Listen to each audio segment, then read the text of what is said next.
You know something?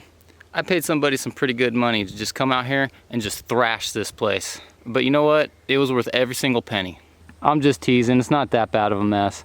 But you know, there's wood chips everywhere, and the roads need to be kind of cleaned up and the pathways need to be cleaned up. There's a lot of detail that needs to be done here. So I wanted to talk a little bit about some of the aftermath of this whole Masticator job. That machine was throwing wood chips everywhere. I'm talking like way up in the sky, all directions. You didn't want to be anywhere around that thing when it was running. It could have been pretty dangerous to get too close to it. But you know, there's wood chips everywhere. The roads need to be kind of cleaned up. It's not, I mean, it's doable, but for the kids it's kind of hard walking on top of some of this stuff just because the wood chips are so thick and they trip and fall pretty easy. So we need to kind of like make some new pathways and stuff. All in all, I'm not complaining. I'm not complaining one bit. This is great. But you know, we do have to like manage how we move forward with some of this stuff from here. There's a lot of detail work left to be done. Stuff like this where he doesn't want to get his machine too close to a nice tree like this and start eating up a good tree. So there's sacrifices that I'm gonna have to come back and take this kind of stuff out. Stuff like that. Had I done all this work and taken 20 years to do it, a lot of this brush I would have burned, maybe wood chipped it, but a lot of it I would have salvaged and used for firewood. So at this point, all that's wood chips, but there's a lot of big stuff on the ground, and there's still a lot of that I can salvage, but I'm gonna have to go through and kind of pick through it. Now I was told that we want to leave this, basically let this be the way it is, let this become the new ground cover. In a year or two, this is all going to decompose and this will be basically our new topsoil. But what we do have are things like this here. You know, there's really no reason I should leave that. I mean, I can, but I can come and pick that up and make firewood out of that. Big piece like that. Something like this. There's no reason to leave that there. That's just a tripping hazard. That's can easily be salvaged for some firewood. So I mean, you really think about it, this was a pretty big shock to the system when it comes to what we did to this property, to the land itself. It's easily going to take a year, 2-3 years for this place to recover from what we put it through. Now the whole point of leaving all this down as our new ground cover is basically just to keep everything from coming back. We were told that the Masticator told me that they did a job about 3 years ago, and they told the guy to keep it down, not to go and rake everything up, and the guy went and raked everything up, and they had to go back like 3 years later and did like half the job that they did the previous time. So this stuff will come back, and it will come back in full force. I know firsthand all about that just from the years that I've been up here and dealing with the stuff and clearing trails. It doesn't take long for the stuff to come back, and come back with a vengeance.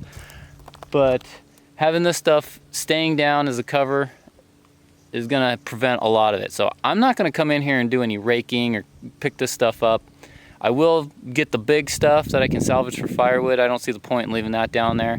One of the ideas we were having was maybe we could start like over in here, because I want to do a garden over here. I'm pretty set on that.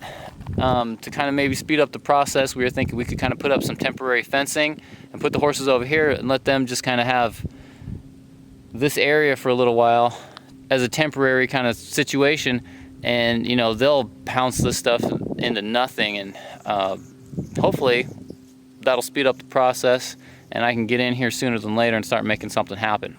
Okay, so that's where I want to do the future garden.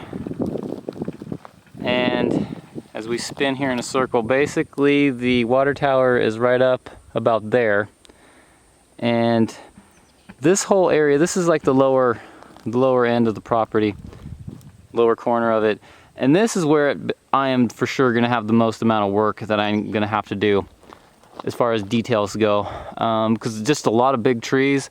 So I mean, you can see it right there, there's stuff all around these big trees, and like I said, he doesn't want to get too close to the big trees because then he just scars everything up.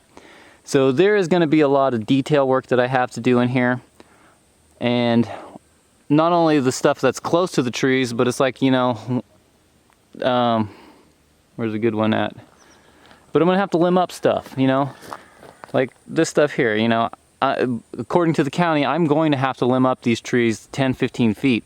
So county or no county, it's just a smart thing to do for fire prevention. Stuff like this, it's going to keep me busy. But I do have my father next door with a backhoe, so that's going to take care of a lot of stuff. That's going to ease a lot of the burden on me. So this place went from a level where it was just so completely overwhelming, the thought of having to do what we need to do to come into compliance with the county and to be safe with fire prevention, the stress with the homeowner's insurance, it's just over the top. Now we're at a level where this is something that we can manage. This is something that we can bite off and chew. Yeah, there's still a good amount of work here, but it's not something that we can't handle. This all started with the extreme changes coming soon video.